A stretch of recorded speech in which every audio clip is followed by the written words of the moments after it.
Everything old is new again. Many of the trouble spots vexing American foreign policy today, Iran, Russia, China, were just as problematic, if not more so, in the 1970s. That is, of course, when Henri Kissinger was Secretary of State. I wanted to get his unique perspective on events today. Welcome, Henry. Always a pleasure to be here. Let's start by talking about Iran, because if we are to avoid a war with Iran, and maybe that's a good thing or bad, but if we were to avoid it, it seems we have to have some negotiated solution. And I'm wondering, as somebody who had to negotiate with the Chinese at the time when the height of Mao's craziness, he was running revolutionary guerrilla movements against the United States around the globe. You negotiated with the Soviets, you negotiated with the Vietnamese at the height of the war. How do we get there? Do you think there is a path forward that can get us to some kind of negotiated solution in Iran? I'm not against the principle of negotiation. In fact, I've practiced it when I had an opportunity. The question with Iran is not whether we should negotiate, but really threefold.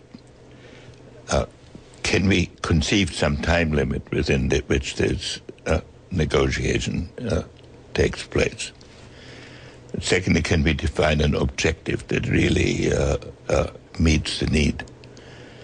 And third, can we conceive that Iran will, as a result of all of this, join an international system in which they are a substantially responsible member? Those are the three aspects that seem to me crucial.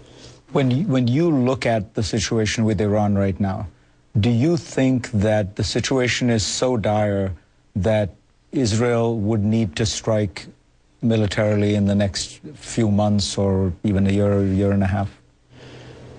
I think I am very uneasy with the so-called intelligence reports that say we don't know whether they're actually working on nuclear weapons. I think we should start from the premise that they are undergoing all this in order to achieve a military capability. I don't think that is a disputable point. But Iran is more isolated than it has ever been. So I can see why the Israelis would think that if they strike now, Iran will not have a great deal of international support. You were always very good as a negotiator at understanding that the other side had to get something as well as our side getting what we wanted. How do you do that in the context of Iran now, with all this domestic politics around it? You see what I mean? Of course, they have to make concessions, but presumably we would have to, in some way, move as well. The argument, the concern is the proliferating countries will always argue that they're under military threat and that they needed to protect themselves. And we should certainly be prepared to meet those concerns if, in response, the nuclear program is, in fact, irreversibly ended. And the second aspect is that...